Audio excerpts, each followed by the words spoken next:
a daidai wannan lokaci ɗan tsokaci ne kawai zan yi, kamar yadda na ce ni ma fahimta ta kenan. Akwai ɗaya daga cikin malamai wanda Allah subhanahu wata'ala ya sa ya samu takara ƙarƙashin wata jam'iyya, wanda wannan malami abinda wasu ke saɓanin fahimta ko suke mana saɓanin fahimta ko ba su ma fahimce mu ba, musamman ma ko in ce ni da ire-irena da muke magana akan wannan malami masu kyakkyawan zuciya, su gani suke kamar gaba da shi muke yi, wanda kuma hakikatan wallahi ba gaba bace. Wallahi ba ma gaba, ko ni musamman wallahi al'azim bana gaba da wannan malami, babban malami bana gaba da shi ko kaɗan, ban taɓa yi ba kuma zan yi ba insha Allah ta'ala. Kawai wasu tafasil ne da basu fahimta ba. Abin da yasa nace ni ma fahimta ta kenan, duk 'yan takarkarun nan da suke Gombe, a dai iya abin da na sani banda wanda ban sani ba, a waɗanda suka bayyana mu, in dai ta ɓangaren cancanta ne to ina ganin kamar ya fi su cancanta. In ta ɓangaren bokon ne, wanda ya taka matakinsa kaga a iya cewa ya je makuran boko, to sai na ga cewa kamar sauran 'yan takarkarin ba su taka wannan matsayin ba, to ko ta wannan ɓangare kaga ai ya fi su. Uwa uba kuma shi masani ne ko malamin addini ne, kaga ta nan kan ya musu fintinkau. Bayan da kuma za a haɗa mai ido biyu da mai ido ɗaya, wannan idonsa guda ne, wannan kuma idonsa biyu ne, kuma ta ɓangaren jagoranci, ba wai ta ɓangaren kawai a zauna a yi hidima ta rayuwa ba. A'a, in dai har aka ce maka jagoranci ne, to lallai jagorancin mai ido biyu ba yanda za a yi haɗu da mai ido ɗaya, ba zai taɓa daidaituwa ba. Don haka ni ma fahimta ta kenan tun a daɗin har zuwa yanzu, kawai abubuwan da wasu wanda su suna yi ma shi prof soyayya ce kawai ta siyasa ba ta lahira ba, bambancin shine kamar haka. Duk wanda yake bibiyan kafafen sada zumunta zai ga irin abubuwa da ake ɗaukowa na shi prof, Allah ya ƙara masa lafiya, maganarsa ta jiya da kuma ta yau, wanda in an sa a zahiri zaka ga cewa akwai cin karo da warwara. Waɗannan abubuwa, tare da cewar akwai wasu wanda tanazuli da ya akan su abu ne daidai, misali kamar la'antan fati da yayi a wancan karo lokacin bai shiga gwamnati ba, ya zo wajen tafsiri kuma ya janye wannan fatawa kuma ya gyara ta, ya ce yin la'anta ba daidai bane, kuma tabbas addinin musulunci ba daidan bane. Nabi sallama ya ce kada ka zamanto mai la'anta. Da haka in da yayi, to yanzu ya zo ya janye a wajen tafsir. Da haka wannan daidai ne, amma batun da ni nake yi shine akwai wasu abubuwa a matsayinsa na malamin addini wanda har yanzu bai janye su ba. To ya kake tunani wanda siyasar da bata halatta ba in ba bisa darura ba? Jagoranci, gwamna fa kusan shine fa mai ƙasan, mai jihar. To me kake gani a ce gwamna ya hau kuma a ce maka sanadiyyan siyasa ne yasa yakan yi wasu maganganu da sun dace a farko, amma sakamakon wannan siyasa kuma ya zo bai ma hau ba kenan, ya zo yana warware kansa matsayinsa na malamin addini. Wannan fa su ne muke magana. Abinda mu aka karantar da mu, su ɗin ne da kansu karantar da mu, shine in kalmar gaskiya ta zo akan kowa fa za a faɗe ta, ba a fa akan wai ami ko talaka ake faɗa ba. Bal annabi sallama ma karantar da mu da shine ka faɗi kalmar gaskiya a wajen shugaban da ake ganin abun tsoro ne, a wajen shugaban da ake ganin yana da hatsari, jihadi kai. To ta ya kuke so ganan ababe wanda har wanda ba su je makaranta ba, har 'yan drama, har 'yan comedy sukan yi comedy da abubuwansa, maganarsa ta jiya da ta yau, amma duk ku rufe idanu kawai don tsabaragen rashin son gaskiya, ku zo kuna cewa kawai ya cancanta. Wannan fa shi sauran mutanen hatta wanda suke takara da shi din, in dai ta wannan bangaren ne, su ma za su gaya ma kansu gaskiya, wallahi sun san fi su cancanta. Wallahi ba sai ka gaya ma kowa ba, wannan abu ne sananne, ya fi su cancanta.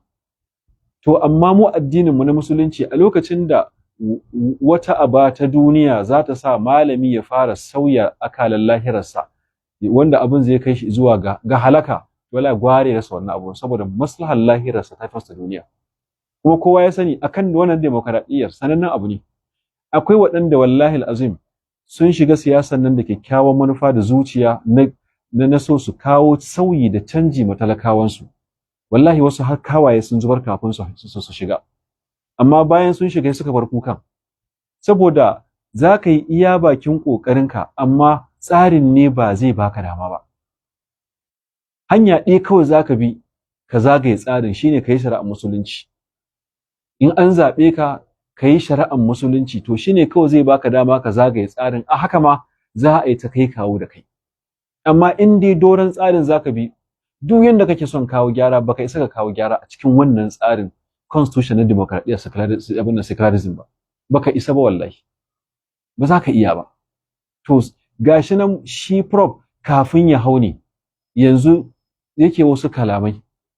Akwai wata kalma daman da nake so a gurguje in dan shigo da ita.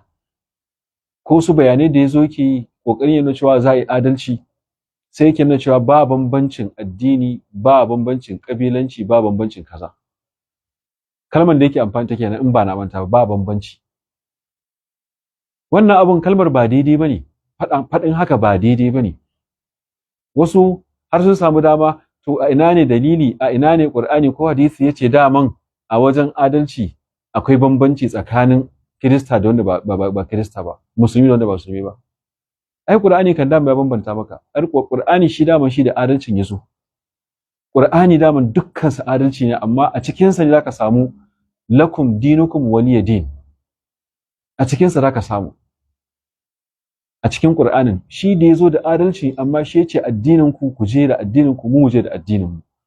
Kuma ya tabbatar da cewa wa man yabtaghi ghayra al-islam dinan falan yuqbal min, wanda yazo da wani addini ba na musulunci ba za a karba masa ba. Hada cewa kuma shi yace a adalci. Don haka abinda mu muke faɗa shine a ringa gyara wasu alfaz. A wannan bigire ba cewa za a yi ba bambanci ba ta wajen adalci, a'a, a tabbatar musu akwai bambanci tare da bambanci da ke tsakaninmu na addini da ku, amma ba shi zai hana muku adalci ba. Mutane ba su gane ba. Akwai wasu alfas ɗin da kai a naka tunanin kana ganin wai daidai ne, ba daidai bane. Ba daidai bane. Ka je ka duba akwai littafai da aka buga almanahi al-lafziyya, almanahi al-lafziyya. Bi ma'ana wasu lafuzza da aka hana a yi amfani da su. A zahiri in ka kalle su kan ba matsala bane, amma akwai matsala. Dole ka tabbatar da akwai bambanci.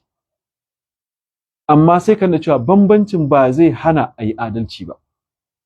Wani zai ce to ai duk abu ɗaya ne, ya tura ka je ka koma ka ringa bincike. Kana juye wani abu, in dai har ka sauya wani abu to dole ma'ana ya sauya. Gashi nan kalmomin zubin su ɗaya, adadin haruffan su ɗaya, amma daga zaran ka sauya musu mazauni to ma'ana za ta iya sauyawa. Kuma ka tsaya kai nazarin wannan gyaran. Ba bambancin addini, a'a, akwai bambancin addini a tsakaninmu, amma bambancin addini ba zai hana mu muku adalci ba. Wasu suna ta kan surutu, me za su me dai sa ai wannan gyara? Dole ai wannan gyara. Kuma demokaradiyyar nan da kake kallo, abinda mu muka fi kallo mu shi prop, wallahi gwara a ce bai zama gwamna bai je game da Allah lafiya. Akan ya zama gwamna, sanadiyyar zama gwamna ya sake kuma fusata Allah, ko kuma ya je ci gaba da wasu kalamai waɗanda za su fusata Allah subhanahu wata'ala. Ka zo ka bada fatawa yau, gobe ka zo ka warware. Abinda da ka yadda haram ne jiya, yau kuma ka zo ka yi shi a matsayin halal. Wannan abin da muke gudu kenan.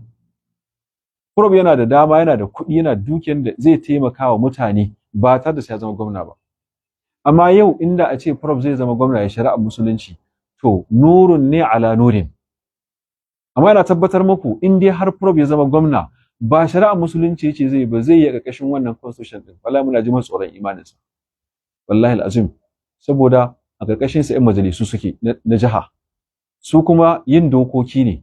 To da kuma zaran an samu matsala sun yi wata doka da ta ci karo ta addinin musulunci, shi fa zai sa hannu.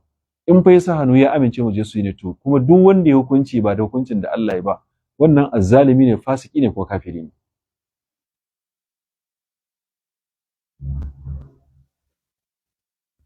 ya haƙuri mun samu katsewar wutar lantarki.